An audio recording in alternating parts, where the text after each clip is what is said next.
Hello, everybody. You're welcome to Just for Women Africa. My name is Ololeko Amoso, we're the founder of Just for Women Africa.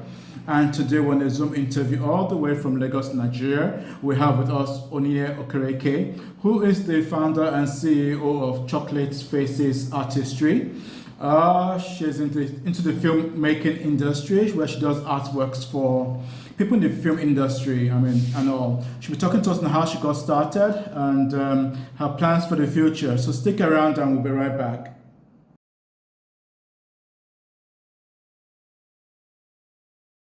Okay, everybody, welcome back to Just for Women Africa. And we have with us Onyinye. Hello, Onyinye. Welcome to Just Women Africa. Thank you for having me. You're welcome. You're welcome. How did you get into the makeup industry?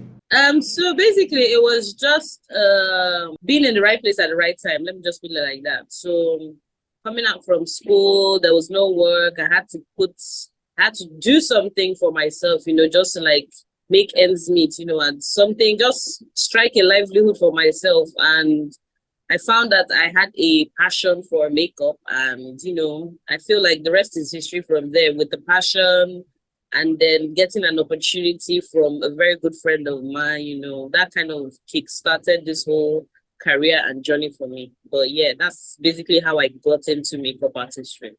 Okay. And how did you get into the film industry? Was also that by chance? Yeah, it was by chance actually. So when I started doing makeup in as far back as 2014, 2015, thereabouts, I had just freshly gotten out of school. So I started a YouTube channel and was doing like beauty videos there and just creating content for YouTube. A producer friend of mine then saw my passion and zeal for makeup. I was like, okay, I'm about to shoot my first film. Can you come and do makeup for me for this film? I was like, it's not like I really have the whole makeup then. The makeup was just solely for me. It wasn't like commercialized, or I wasn't doing it for anybody else. So I was like, okay, this is virtually an opportunity to actually start making money out of my passion. And the rest is history. Did my first job, recommendation, and I'm here today. So it wasn't like you actually went to school to learn, makeup and all. It was something that you had passion for.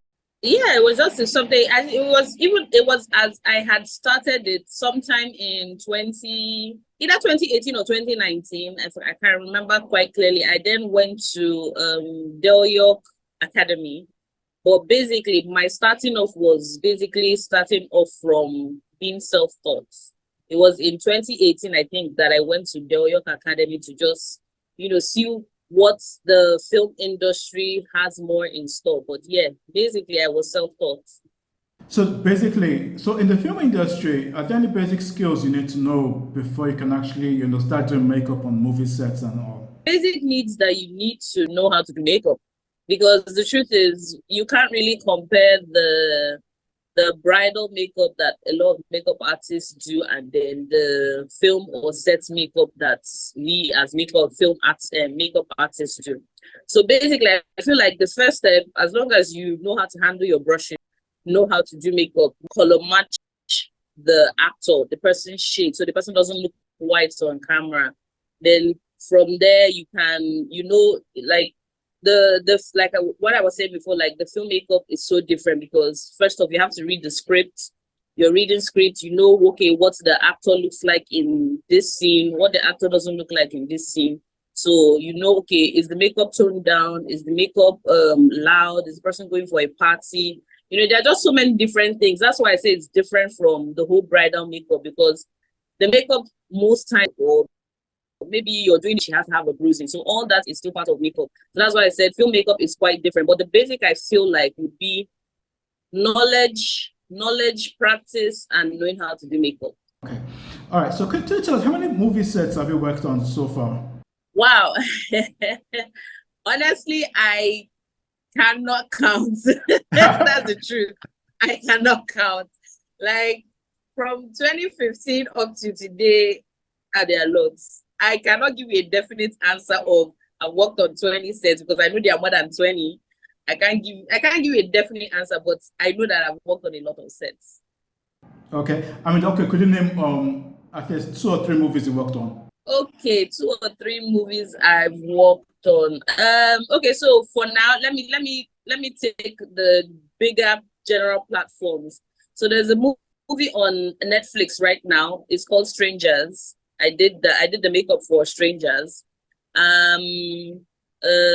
There's also another one, Simple Lie. A Simple Lie. I did the makeup too for A Simple Lie. It's on. I think it's still currently on Netflix. It came out I think 2 months ago, so it's still on Netflix. There's a movie that just came out on Amazon Prime. It's called Sister. I did the makeup too for that. Which other one? I'm trying to think of. I'm trying to think of other names. There are not a lot of them. At some point before I started doing like higher movie projects, I was also doing a lot of lower or smaller productions. So there are so many for me to actually name now. But I feel like these three are the ones, since they are on like big platforms like Netflix and Amazon. Yeah, people can actually go and check them out. But yeah, those are like the ones. Then I have some, like there are some I've done this year that are not out yet. So that's basically it. Okay, you seem like a very busy woman. Have you been in a situation where you have to turn down jobs because of how busy you are? Ah, definitely. I've because there's so many hands I have. I just have two hands, and then my other teammates or my team members are were not. I don't really like to crowd myself with a lot of people, especially when it comes to people that work for me. Because at the end of the day, they are representing me. And I don't want a situation whereby maybe a producer has to complain that, oh, this person is nonchalant. So I try to do as much as I can. But if I know that, okay, it's not going to work out, I'm just going to turn it down. Maybe for maybe monetary reasons, maybe the pricing, me and the producer cannot come to a middle stance or a middle point of ground, like an understanding as to, okay, this is how much I can compromise. This is how much I can compromise at the end of the day. So if a bigger production comes and says, "Oh, we're going to pay you this," and I see that it's more money for me, it's more exposure for me, I'm definitely going to take it. So yeah, I have turned down jobs. Sometimes I get like 2, 3 jobs clashing in the same period. Maybe 2, 3 producers are calling me, oh, we want to shoot in so day, and it's obviously not going to work. So yeah, I've had a lot of times I've had jobs clashing and I have to turn down one for the other. Okay, so you take a job which has less pay but much more exposure. I'm not sure less pay brings much exposure. That's the truth. Because when you see less pay, well, because when you see less pay, it's like I know the amount of work I put into, because for me I feel like I wouldn't say perfection is the right word, but yeah, perfection. Because at the end of the day, that's what I strive for. I strive to do my work well, and I want a situation whereby when you see the work, you be like, oh my God, this person did a good job. Or maybe the next person is asking, who did this job? I want to hire the person. So that's my firm belief that if you're doing any work, no matter how much it is, do it well. But at the end of the day, I'm not really sure small pay brings exposure. It might, maybe depending on the actors that are in it, you might be like, okay, or maybe, but for me, I feel like the small jobs, they will give you exposure, but not on the level where a bigger job would give you exposure. Because bigger job is cinema, bigger job is Amazon, bigger job is Netflix. That's a bigger audience for people to see. So yeah. Okay. All right. Let's talk about a project which I looked at recently, which you worked on. Elzonam. We did the Terminator scene makeup, and there was another one looking like an alien. How did you come up with that concept, and how long does it actually take you to, put up all that together? So basically, for the one I did for Elizunam, the one with the robot arm, it was the African premiere for Wakanda. There was an African premiere for Wakanda here in Nigeria, and the theme was Afro-futurism, like a mixture of Afro and futurism in it. So he kind of, told me, okay, this is the theme. What can we come up with? He's thinking of maybe robot arms. We bounced off ideas together, and then we're like, okay, you know what? We're gonna do this. We're gonna do that. Traded pictures. He sent me pictures. I sent him pictures, and then we got to work. So I think that robot arm took me about 3 hours, basically, from prep to installment on his hand. I think everything took me about, let me say, 4 hours, because I had to cut out to his hand. He's moving his hand. The pieces are not moving everywhere. So that arm took me roughly about 4 hours to do. But yeah, then the one of the alien I did for him, that one took longer because I had to paint the lady that played the alien. I had to paint into an alien with other extra things. So that took me about, I think that took me about like 5 hours to do, to paint, getting the details and all that. But yeah. As we bring the interview to a close, can you tell us what's the future for Chocolate Face Artistry? Well, the future for Chocolate Faces Artistry, I think, is just to, there's just only one word in my head. That's the word in my head, Hollywood. Like, I want to take the brand that high. I want to take that brand to the point whereby it appeals to the international market, where a producer is Steven Spielberg or one of those top producers in Hollywood is like, oh, I saw this girl doing, I saw this movie. This person's an African. Oh, I want her on my next job. Like, it might be an ambitious idea, but I feel like there's nothing you can't achieve if you put your mind to it. I want the brand to be worldwide. Who knows? Maybe win an Oscar, win an Emmy, or just I want the brand to be to grow to the point whereby there's worldwide recognition for the brand. Okay, Oninia. All right. What's your advice to women out there all over Africa who's watching, who's inspired by your works, and would love to get into the film makeup industry?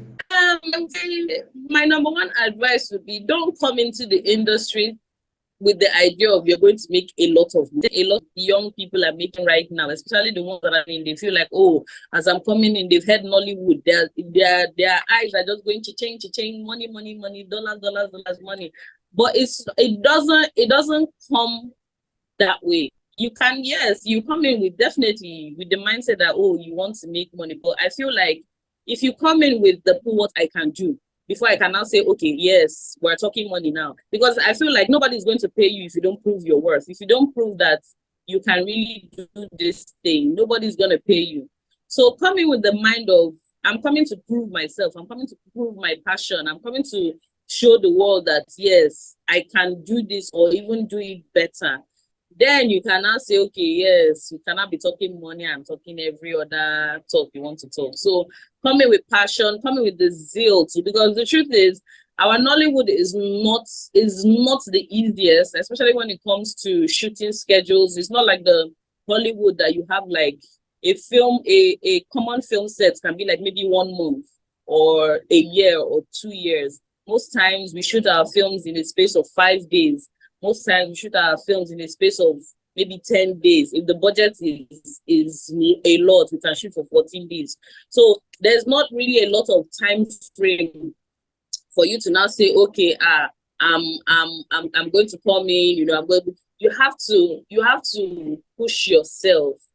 You have to be able to work with speed. You have to be able to work with efficiency. Because a lot of producers, that's what they look for. They look for, I trust this person with my project, and be willing to learn. Because if you're not willing to learn as your journey unfolds, you would still be stuck doing makeup of 1924 instead of evolving and moving into the new era, moving into 2022, going back. So be willing to evolve, be willing to learn, be willing to make compromises. I feel able to compromise, but not compromising to dent your integrity, then I feel like the sky is your limit. So coming with a lot of zeal, coming with a lot of passion, coming ready to work, because a lot of our so-called Gen Zs nowadays, nobody wants to work. Everybody just wants, please throw the money on me. Let me go and do whatever. But yeah, I feel like coming to work, coming with the zeal, and the sky is your limit. I like that. The sky is your limit, definitely. All right, Oye, thank you so much for joining us here on Just Women Africa. Really appreciate it. We look forward to interviewing again in future. Thank you. Thank you so much. Thank you. And to our viewers who are watching, don't forget to like, subscribe, tell a friend who knows a friend about Just Women Africa.